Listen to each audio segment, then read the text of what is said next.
This lecture looks at a civilization that is going to be the conduit between the ancient Greeks and the ancient Romans, that being the Etruscans.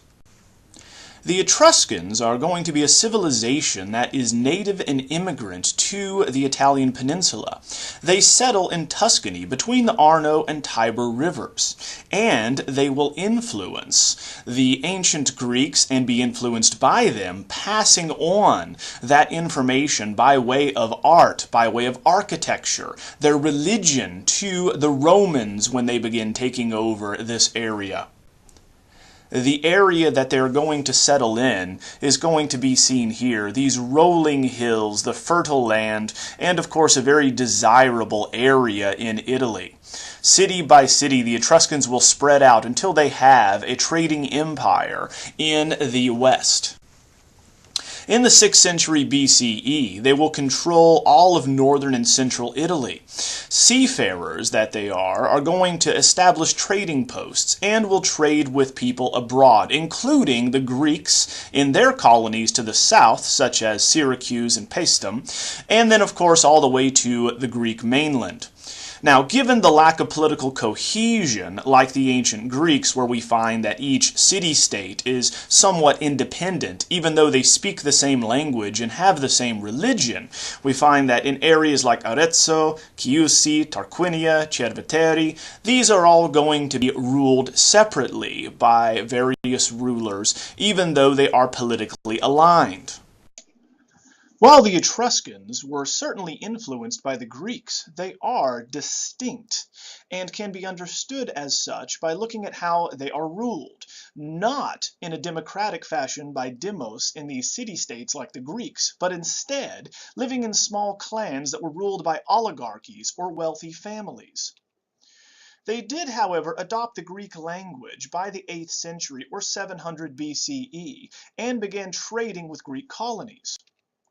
By the 6th century, we know that they already controlled northern and central Italy called Etruria, and that the Apennine mountain range would break up the population, since this is going to cut the peninsula in two. As seafarers, they traded abroad and are going to take advantage of the local metals that they can take elsewhere, such as tin and copper, in order to create different alloys. When the Greeks arrived here in Italy in the 8th century, or 700 BCE, they found the Tyrrhenian Sea had already been dominated by the Etruscans. The periods of Etruscan art mirror that of ancient Greek art, moving from the geometric to the orientalizing, the archaic, and finally the classical and Hellenistic. These periods are going to be influenced by their contact with the ancient Greeks to the south. There are many Greek colonies set up on the Italian peninsula and Sicily. The style, beginning here with the orientalizing style we'll talk about, is going to be heavily indebted to their contacts with not only the Greeks but also those civilizations in Asia Minor. We know that the peninsula is wealthy by way of their mining efforts, and they have many very important metals such as iron, tin, copper, and silver that they will use to trade with peoples throughout the Mediterranean. Here we have a fibula with an orientalizing set of lions on it, meaning, of course, that they are influenced by the East, hence the term Orient meaning East. A fibula is going to be a clasp for a woman's gown, seen in areas such as here on earlier Greek sculpture. Now this is an ostentatious display of wealth. Given the size of this particular fibula, it would dwarf a woman's shoulder of the day. The work is made through granulation, or fusing metal balls or tiny granules to the metal surface by pounding them together. They also are going to be pushed out from the back as they are a hammered relief or repoussé, just like the funerary mask we discussed at supposedly Agamemnon's tomb, discovered by Schliemann. Now the form, as you see here, is going to take these granules and then fuse them together, showing us that they are great metallurgists and that they are wealthy by way of their metals that they can mine in the area. The technique, as well as the style and subject matter, are all Eastern. the notion of using repoussé is certainly going to be learned from their contact with the Asia Minor civilizations and the Greeks. As well, the notion of showing a lion, which is not native to the Italian peninsula, we must remember, in profile here is also going to be influenced by those Near Eastern civilizations, hence the term orientalizing.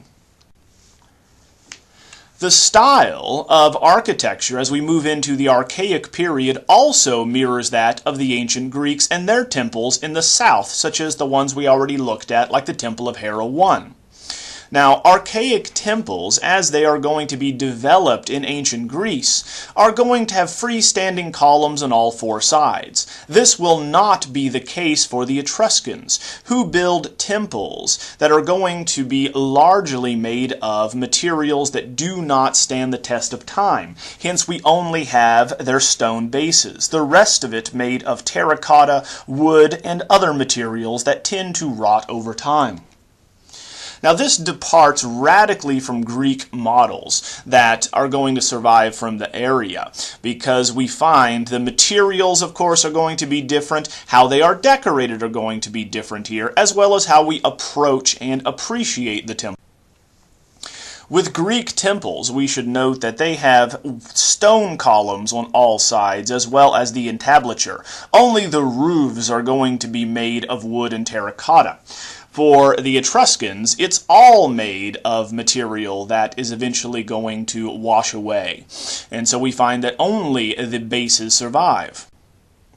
Now we find that the columns that are freestanding are only seen on the front of Etruscan temples. Hence there is only one approach that we can take to these structures. The Greeks designed their temples to have multiple areas of approach, to walk around the temples and see the decoration on all four sides.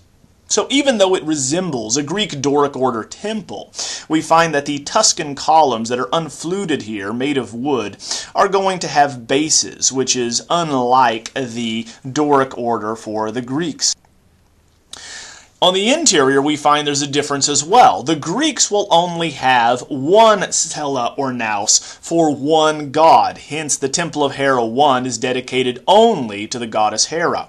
For the Etruscans, their temples very often have three shrines, much like we see on the Minoan civilizations or the Cretans. So here we have their chief gods being Tinia or Zeus, Uni or Hera, and Minerva or Athena. These chief gods will be bequeathed to the Romans as the Capitoline Triad, and their chief deities becoming Jupiter, Juno, and Minerva.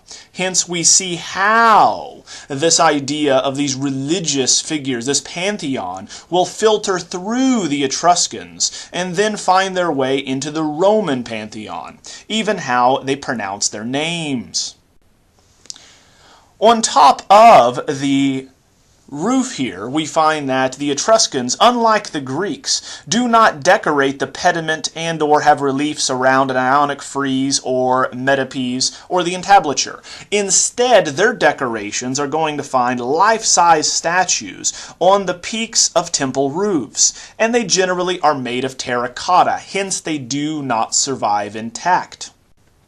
Figures such as the archaic and exuberant Apollo here, otherwise known as Apollo in the Greek and Roman traditions. We have an over life-size figure, technically, at 5 feet 11 inches tall. This is very big for an average man of the day.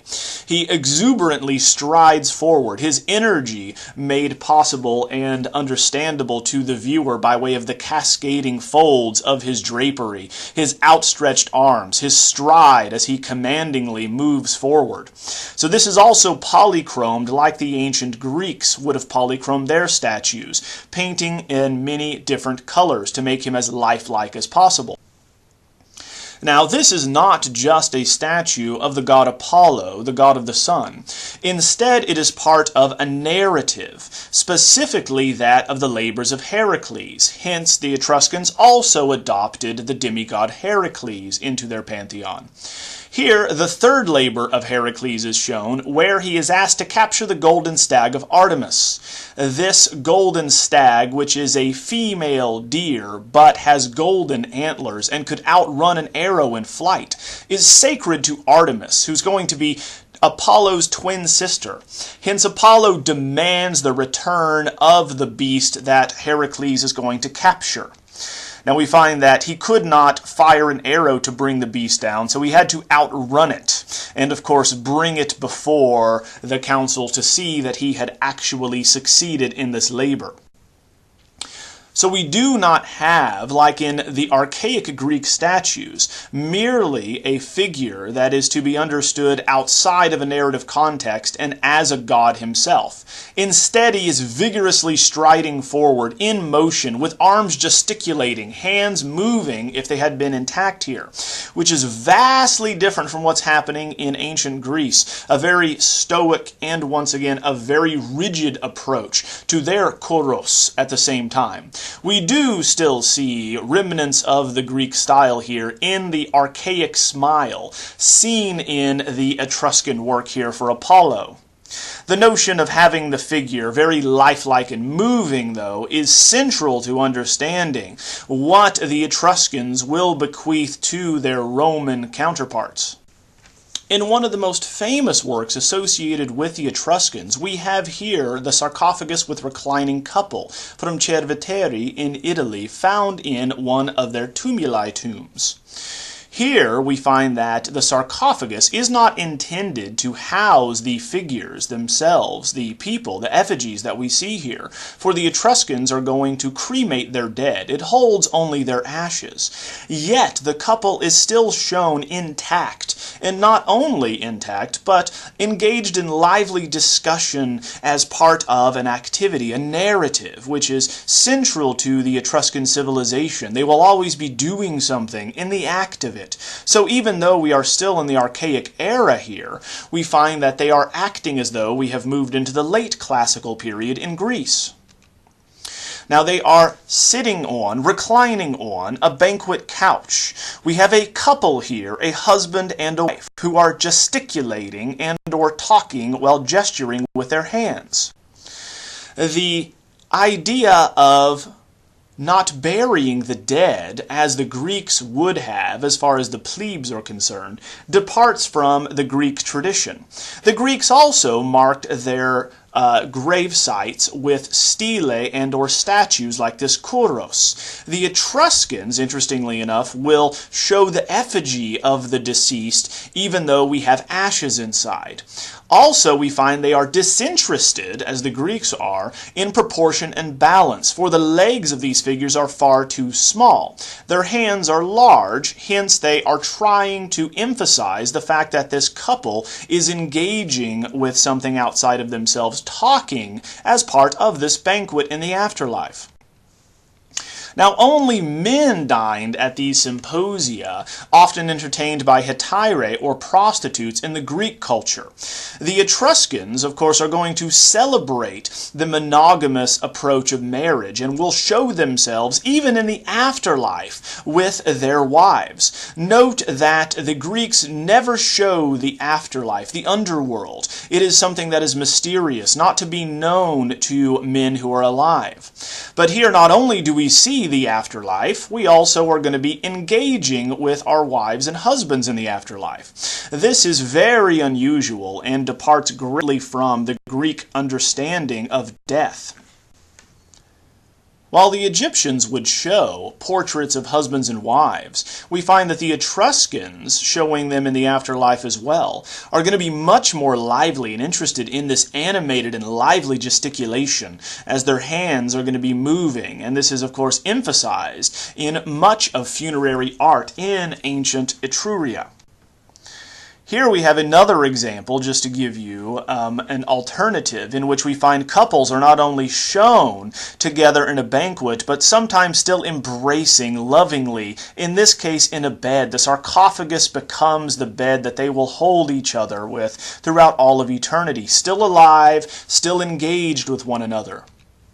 Here we find that they even embrace, looking each other deeply in the eyes, nude underneath these sheets, of course laying on pillows. This is going to be seen in multiple examples where couples are going to be shown together, enjoying the afterlife, enjoying one another, often in a sensuous fashion.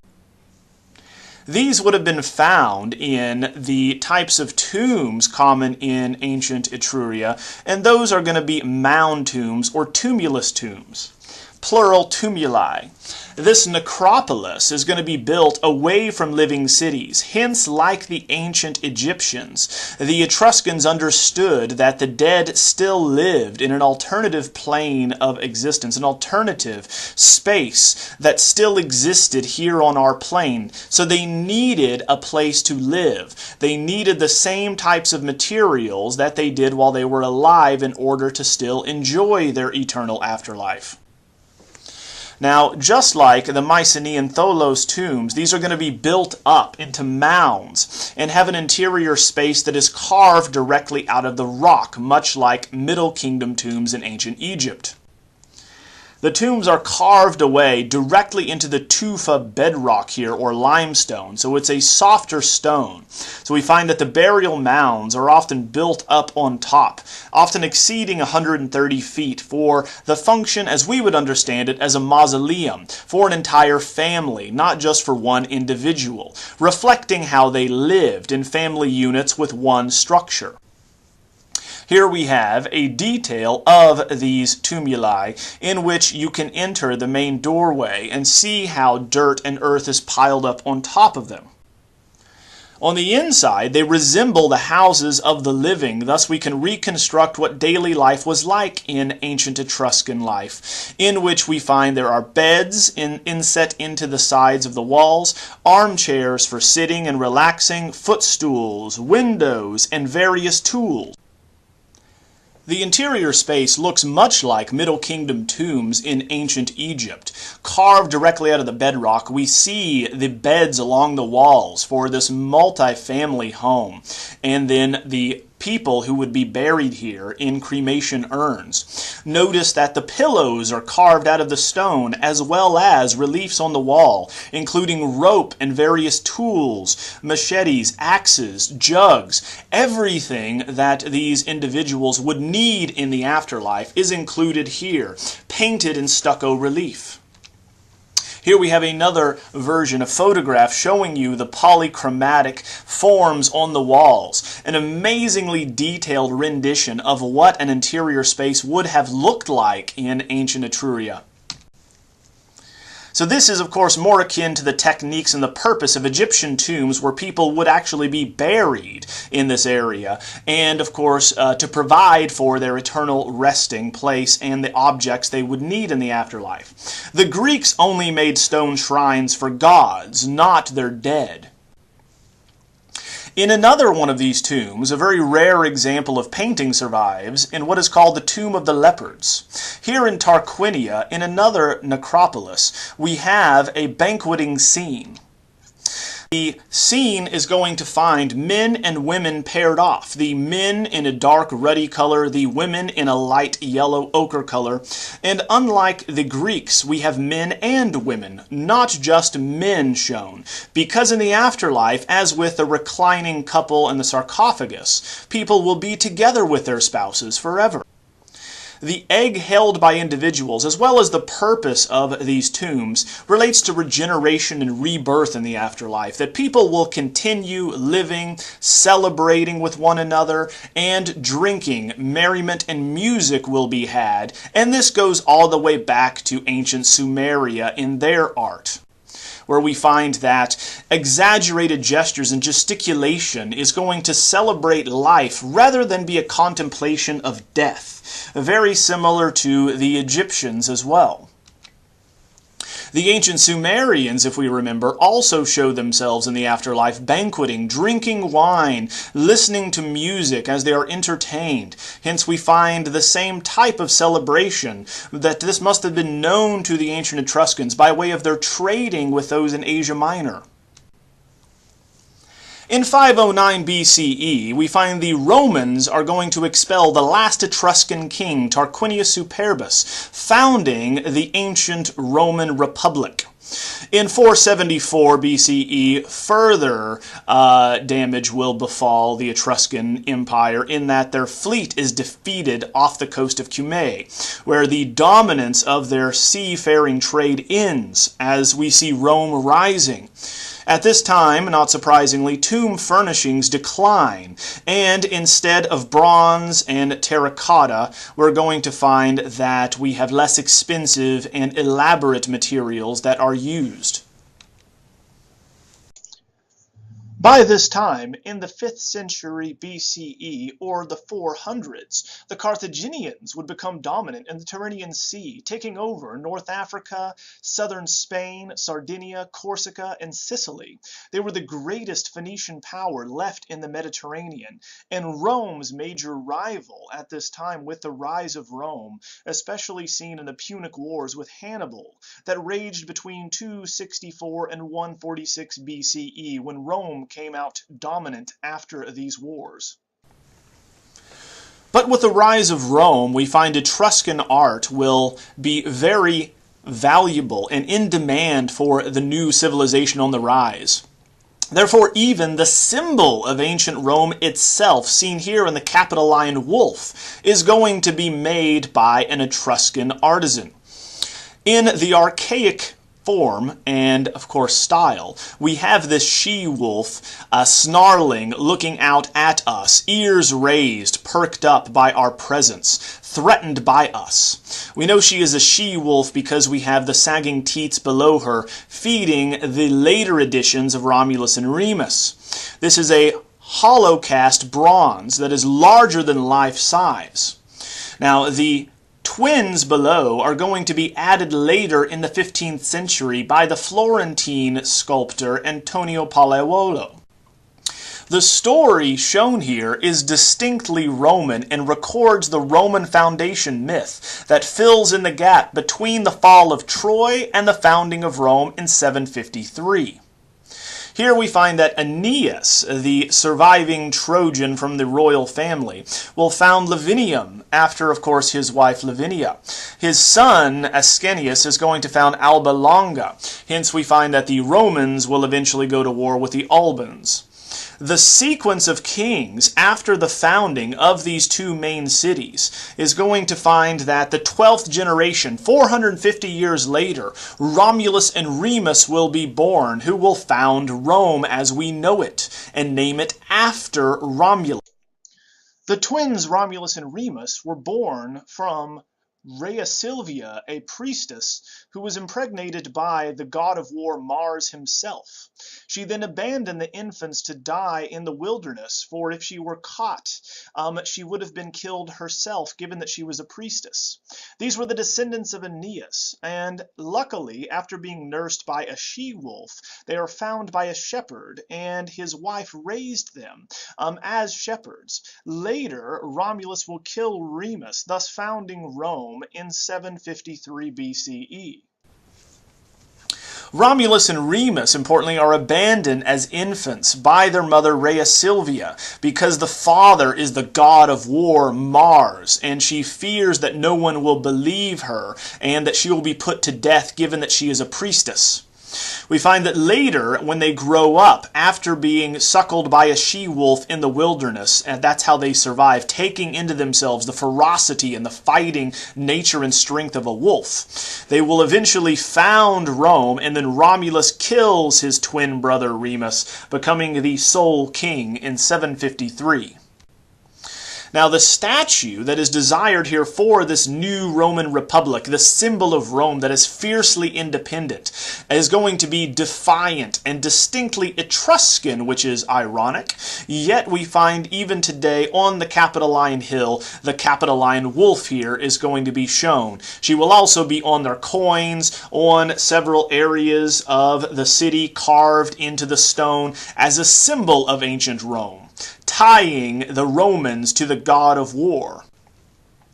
The taut muscles and the exuberant psychic intensity can be compared to the Apullu seen earlier on the temple. Also,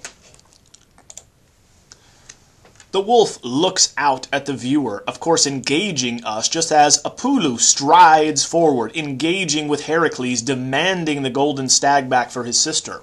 This interactive quality will only increase as the periods mirroring Greek art move forward.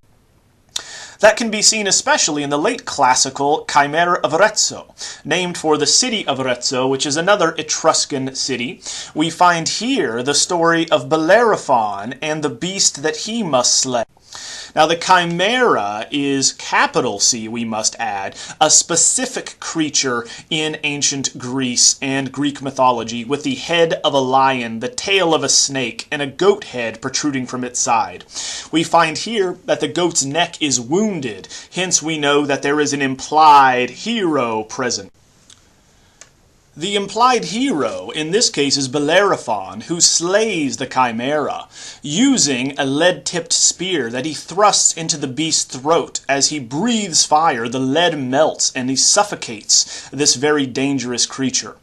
He does so by way of riding on Pegasus. This is often going to be mistaken for the Greek hero Perseus in the myth of Medusa, but it is Bellerophon who's going to slay the Chimera. One can see from the various angles here that it is intended to be seen in the round, to walk around it in order to see how it has already been stabbed in the haunches here, in the left, say, or that the goat's neck had been wounded and is bleeding, while the serpent bites the horn of the goat, as it ferociously and fiercely defends itself to the last.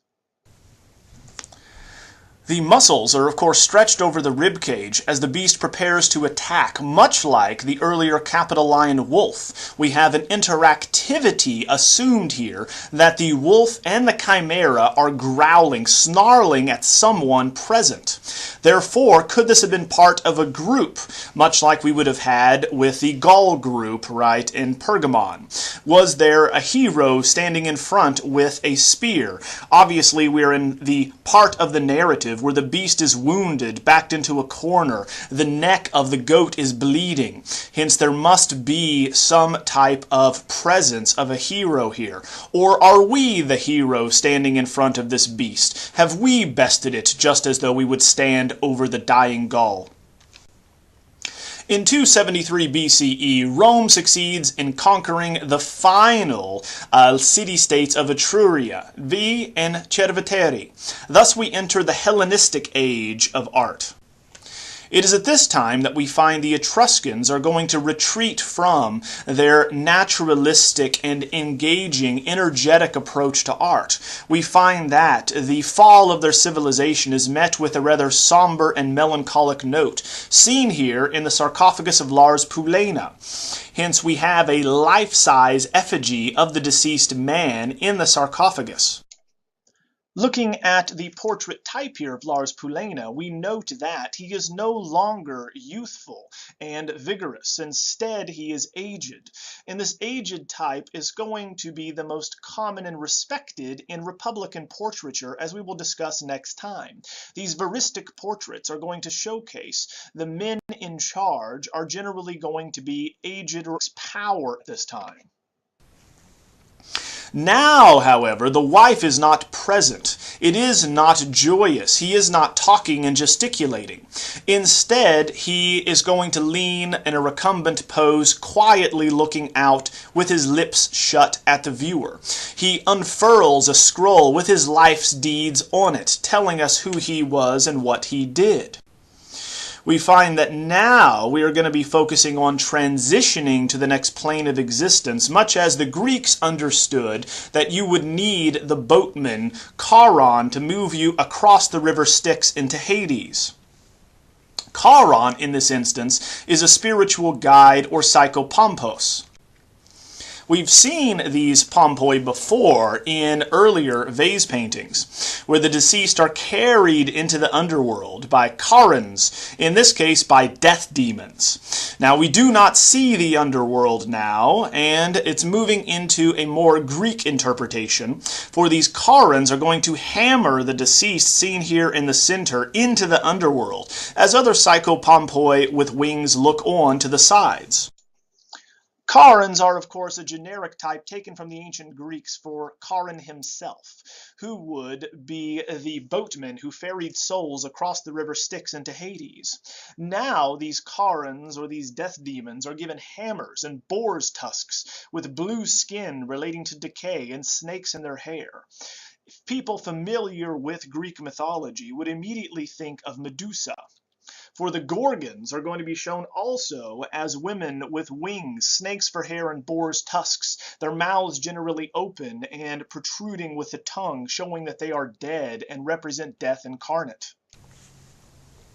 The deceased presents the scroll with his life's accomplishments on it. The head, of course, is not a true portrait, for we find many similar old age heads that are more veristic, symptomatic of economic decline, but also of the new interest of the Romans, who appreciate not youthful vigor and idealism, but age as a defining necessity for power. Moving to the aule metelle or arringatore from Cortona, we have a bronze hollow cast portrait of an Etruscan who is now going to be a Roman citizen.